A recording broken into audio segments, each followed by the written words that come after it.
My neighbor knocked on my door one afternoon last winter. Good woman. Sharp, funny, been married to her husband for 41 years. She sat down at my kitchen table, wrapped both hands around her coffee mug, and said something I genuinely wasn't expecting. She said, "We started sleeping in different rooms 3 months ago, and I don't know if I should be worried." She wasn't crying, wasn't angry. She was just confused, like she'd done something she couldn't quite explain, and didn't know if it made her a bad wife or a smart one. I thought about that conversation for a long time, because here's what struck me.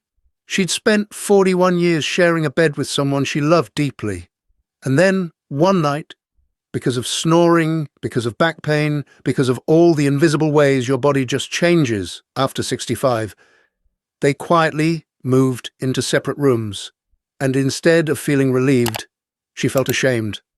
So, let me ask you something. The simple version first. Why do so many couples who are still genuinely deeply in love, end up sleeping in separate bedrooms after 65? And once I actually started looking into this, I realized the answer leads somewhere most people never reach, because they stop at the surface. So let's start there. The most common answer you'll hear is snoring. And honestly, the numbers are kind of staggering. About 90 million Americans snore. Chronic snoring hits roughly 40% of adult men and 20% of adult women, and it gets more common with age. So, by the time you're in your late 60s or 70s, the odds that at least one person in that bed is keeping the other one awake are pretty high, and it's not just annoying. A Mayo Clinic study found that bed partners of people with sleep apnea lose roughly 1 hour of sleep per night. 1 hour. Every single night. Quietly stolen, often without either person fully realizing it's even happening. But okay, snoring is real. Pain is real. Chronic pain, arthritis, bad backs, joint replacements, makes comfortable positioning genuinely hard. Different temperatures, different schedules, different bathroom trips at 2 a.m. All of that's true. But here's the question underneath the question. Why does this start happening more intensely after 65? The snoring didn't just appear overnight. The pain didn't start yesterday. So, what is actually changing after 65 that makes the shared bed suddenly feel impossible? This is where it gets interesting.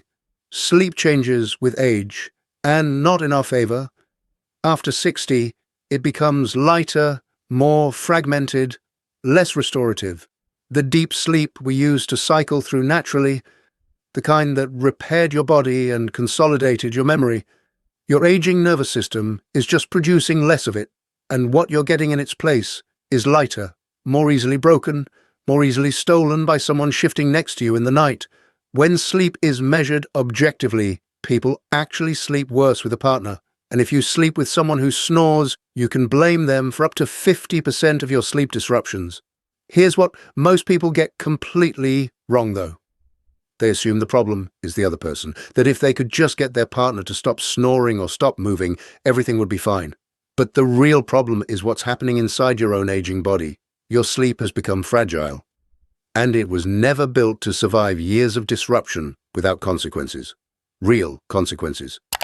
A study found that in older adults, as little as a 1% decrease in time spent in deep sleep each night translates to a 27% increase in dementia risk. I want you to sit with that, not as a scary statistic, as information that should change how seriously you take your sleep quality right now.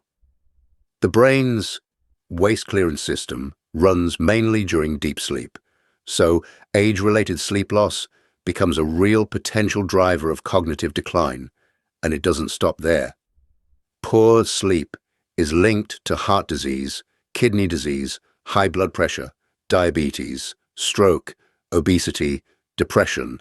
The list goes on. So now we have a harder question, and this one's uncomfortable. If the shared bed is quietly eroding your sleep every single night, and poor sleep at this age is genuinely linked to dementia and heart disease, then why does everyone still feel so ashamed about sleeping in separate rooms? Nobody prepares you for that. Nobody sits you down at 64 and says, hey, the day might come when the most loving thing you and your spouse can do for each other is sleep apart. And when it comes, please don't mistake it for failure. Nobody says that. So people carry the shame in silence. The way my neighbor sat at my kitchen table, both hands around her mug, quietly wondering if something was wrong with her marriage. Here's what I want you to actually understand. Up to 40% of elderly couples sleep apart, according to research out of the University of Toronto. 40%. That's not a fringe decision. That is an enormous number of couples quietly making a practical health choice, and then feeling completely alone about it because the culture still treats it like a red flag. We almost always get this wrong. We look at the separate bedrooms and see distance. What we miss is the sleep deprivation that was slowly poisoning the relationship before the separation. Sleep researcher Wendy Troxell at the Rand Corporation has spent her career on exactly this, and she puts it plainly. Chronic sleep deprivation erodes mood, empathy, and patience, the very things a relationship actually runs on. Mood, empathy, patience, those aren't small things. Those are the exact ingredients a long marriage needs every single morning. And when you're both chronically sleep deprived, they don't just dip a little, they erode slowly, quietly. You get shorter with each other, less kind, less curious, and you never connect the irritability to the bed you're sharing because the connection is too slow and too gradual to feel obvious. Researchers at UC Berkeley found that after a poor night's sleep, couples fight more. You think you're arguing about the dishes, you're actually arguing about sleep debt. So here's the third question, the one most people never even get to. If separate bedrooms can protect sleep and better sleep protects the relationship, why does research also show the opposite can happen? Because it does. A study published in BMC Public Health found that older couples sleeping in separate rooms had worse psychological well-being compared to couples who slept together. And here's where it gets genuinely nuanced. Both things are true at the same time. Sleeping together protects emotional closeness, sleeping apart protects physical health. And the question every couple over 65 is quietly navigating, and whether they know it or not, is which one matters more right now. The honest answer is it depends entirely on how you do it. When sleep disorders or incompatible habits are in play, separate bedrooms can be a genuinely wise, health-promoting choice, but only if couples get there through actual open conversation. Not silence, not slow drifting. Conversation. That word keeps coming up. Communication. It's the thing that turns a practical decision into a relationship strength instead of a silent wound. The couples who make this work, who move into separate rooms and actually feel closer afterward, are the ones who talked about it, not as a failure, as a strategy. Some couples actually report feeling closer after a sleep divorce because neither person feels blamed for the problem anymore. And there's something kind of beautiful in that. When you stop resenting the other person for your bad sleep. When you stop lying awake at 3 a.m. grinding your teeth because they're snoring again. And you finally get a full night of real rest. You wake up with something you haven't had in a while. Patience, warmth, the actual desire to be around this person you love. Research shows that when we're well rested, we communicate better, interact better, and we have better intimacy. So, better sleep doesn't create distance. When it's done right, it creates a more present, more patient, more affectionate version of yourself. And that person shows up for the relationship in all the hours that aren't the nighttime hours. Okay? Here are the practical things I want you to actually take away from this, not something that makes you feel vaguely informed and then forget about it by dinner. Something real. First, if you and your spouse are thinking about sleeping apart, have the conversation explicitly. Don't let it drift into a silent arrangement that slowly starts to feel like rejection. Name it. Say out loud, this is about sleep. This is about health. This is not about us falling apart. Second, if snoring is the issue, please get it evaluated.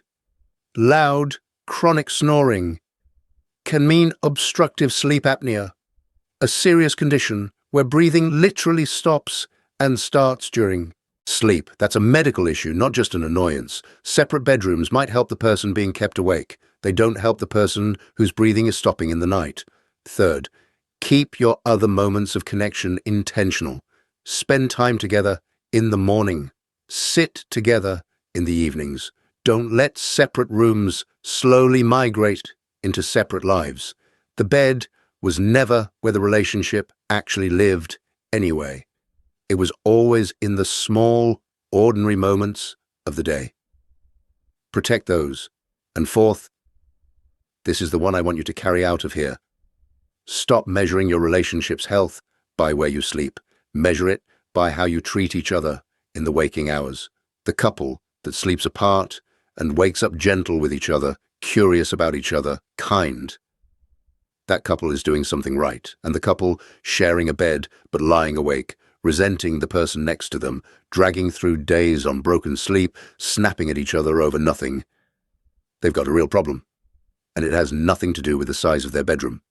The question isn't whether separate bedrooms are a sign of trouble. The question is, are both of you sleeping well enough to actually show up for each other tomorrow? Getting older doesn't mean getting weaker. It means getting wiser about how to take care of yourself and the people you love. And sometimes the most loving thing in the world looks like 2 rooms, 2 beds, and 2 people who finally wake up rested enough to choose each other again every single morning. Take care of yourself and take care of each other